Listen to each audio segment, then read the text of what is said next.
তদন্তের মধ্য দিয়ে সাইদুল করিম মৃত্যুর মূল পরিকল্পনাটা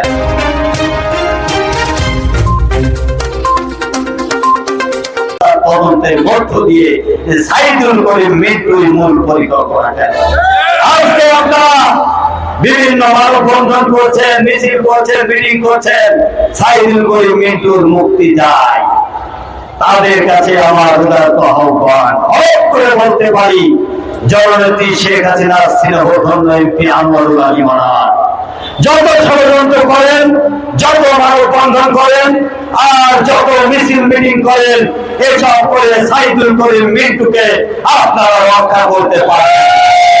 কারণ আসামিদের স্বীকারোক্তি মোতাবেক ওয়ান সৃষ্টি করে এই খুনি মৃত্যু কিন্তু আসামি হয়ে গিয়েছে।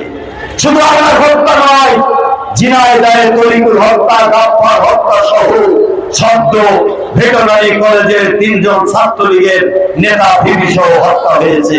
কোন হত্যার সাথেই আপনারা সম্পৃক্ত নেই এটা বলে পার পাওয়ার কোনো সুযোগ নাই।